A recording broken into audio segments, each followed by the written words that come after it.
Welcome back to another healthy longevity recipe. I'm Dr. Joanette. I've spent the last 30 years working in the ER, taking care of people whose diet contributed in part to a chronic condition that resulted in their ER visit. So now I want to spend the next 30 years creating recipes and teaching people how they can eat healthier so that they don't end up in the ER in crisis. So let's get cooking and make this, actually let's get baking and make a healthy sugar-free cookie.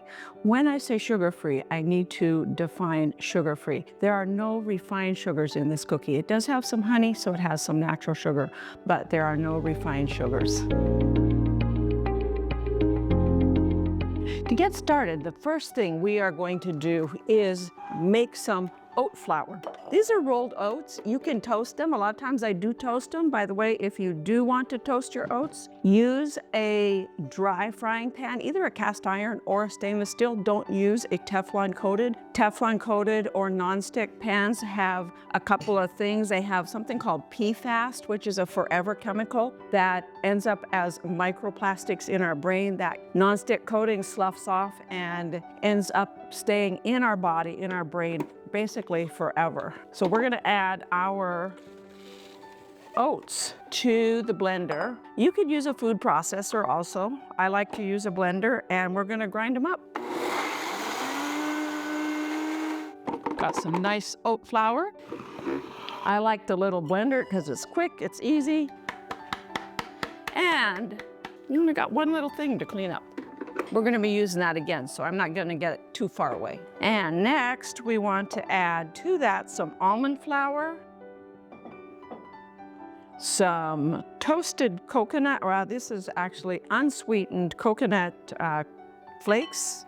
Next, we're going to get our blender back here, and we're going to grind up some, that, by the way, it was 1.5 cups of oats, 1/2 cup of almond flour, and 1/2 cup of coconut, 1/2 cup of unsweetened cranberries. You want the unsweetened cranberries. Even your reduced sugar cranberries still have a lot of sugar in them that's been added sugar, and it's refined sugar, and sometimes it's even fructose. So get the unsweetened cranberries. You don't need that extra sugar, and your body definitely doesn't need it. We're gonna grind these up. Yeah, a little bit more.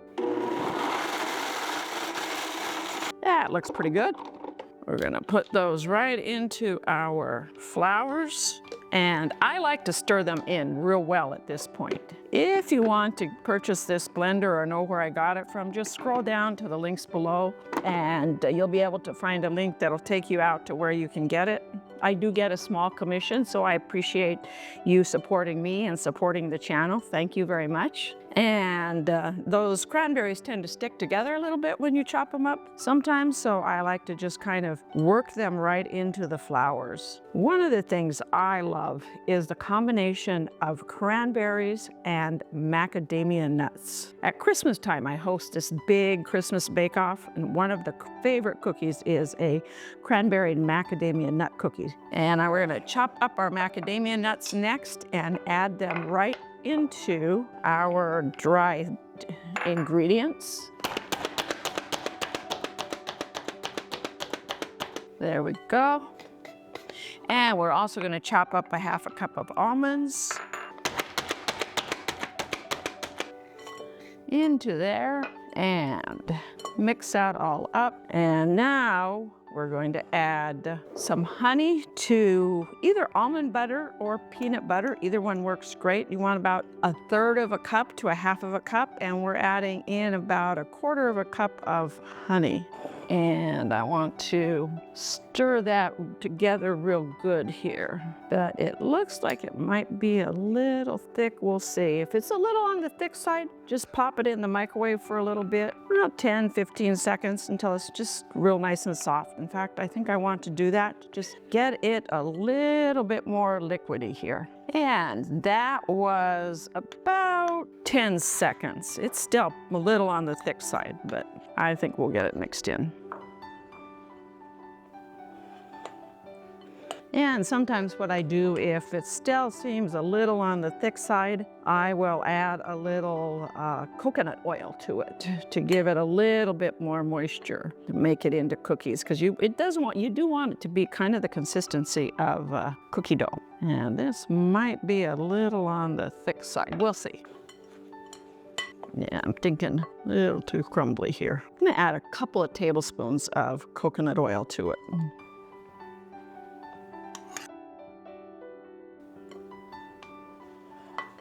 That's looking better.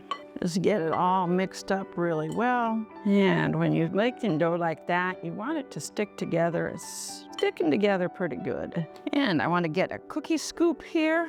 And just so you know, I did end up using a half a cup of the almond butter instead of a third of a cup. You can start with a third of a cup, and if it still seems a little on the dry side, it kind of depends upon how finely you chop up your oats. If you chop them up not quite as fine as I did, you can use less peanut butter or less almond butter. But if you chop them up really fine like I did, then you're gonna need a little bit more to help your cookies stick together. And I just kind of, you can flatten them out here. They aren't going to spread, so you can put them nice and close together on your baking sheet there.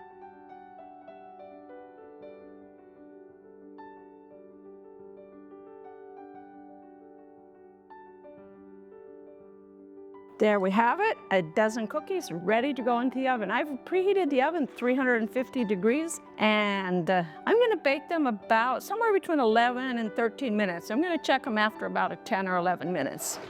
What you want is you just want them to be a nice golden brown color. These cookies are all baked perfectly golden brown. I ended up baking them for 11 minutes in the oven. Depending upon how big you are, how big you make them, I've baked them anywhere from 10 to even 14 minutes for extra jumbo-sized ones. Let's give one of them a try.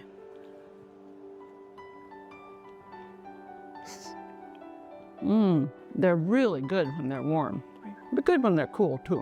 Just the right amount of sweetness, and they're gluten-free, sugar-free, well, no refined sugar. Thank you so much for joining me today. And for the full recipe, go to my website, growwithdrjoanette.com, and we'll see you next time on the Dr. Joanette channel. Thank you again for joining me, subscribing, as well as liking this video. This video is for educational purposes only. Well, I am a doctor, I'm not your doctor. So before you make any changes to your diet, start any exercises or add any supplements to your regime, make sure you discuss the information that you've seen and heard here with your doctor.